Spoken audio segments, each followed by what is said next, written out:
মাহমুদকে গ্রেফতার করা হয়েছে। আপনারা শুনেছেন তার অপরাধ ছিল শ্রমিকদের ট্রেড ইউনিয়ন করতে যাওয়া, তার অপরাধ ছিল শ্রমিকদের ন্যায়সঙ্গত অধিকার আদায়ের জন্য তিনি দীর্ঘদিন যাবৎ সংগ্রাম করেছেন।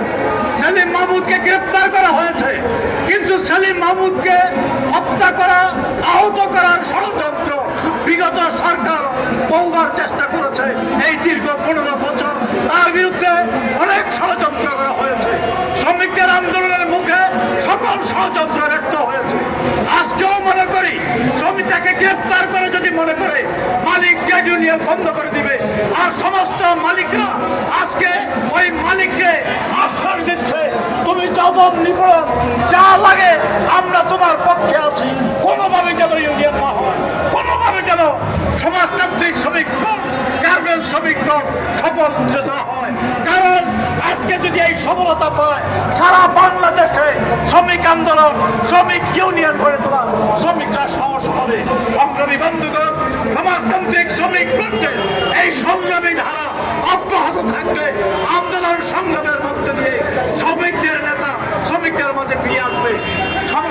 সেলিম মাহমুদ গার্মেন্টস শ্রমিক ফ্রন্টের সাধারণ সম্পাদক, নারায়ণগঞ্জে তিনি কাজ করতেন, কিন্তু তার এই গ্রেপ্তার এবং বিগত দিনের তার সকল কর্মকাণ্ডে বাংলাদেশের গার্মেন্টস শ্রমিকদের নেতা হিসেবে তিনি স্বীকৃতি পেয়েছেন। তাই আমরা মনে করি অবিলম্বে তার মুক্তির দাবি করছি, এবং আমরা জানি মুক্তি সহজে দেবে না। এই মুক্তির জন্য সারা বাংলাদেশে সর্বস্তরের আন্দোলন সংগ্রামের মধ্য দিয়ে শ্রমিকদের প্রিয় নেতা শ্রমিকদের কাছে ফিরে আসবে। কারো দয়া দক্ষিণের মধ্যে দিয়ে নয়, আন্দোলন সংগ্রামের মধ্যে দিয়ে আসবে। এবং সরকার যদি আইনগতভাবে যদি না দেওয়া হয়, আজকে সর্বস্তরে শ্রমিকদের কাছে আহ্বান জানাচ্ছি। আজকে অনেক ট্রেড ইউনিয়ন হয় যারা মালিকদের দালালি করে, শত শত ট্রেড ইউনিয়ন প্রতি মাসে হয়, কিন্তু সমাজতান্ত্রিক শ্রমিক যে ইউনিয়ন জমা দেয় তার ক্ষেত্রে এত বাধা কেন? অতীতও হয়েছে, আজকেও হচ্ছে, আগামী দিনেও হবে। লড়াই সংগ্রামের মধ্য দিয়ে আসবে।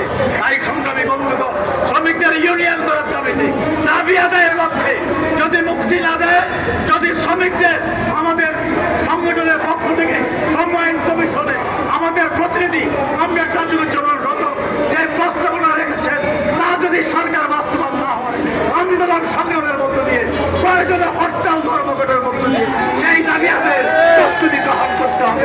সে আহ্বান জানিয়ে সবাই প্রতি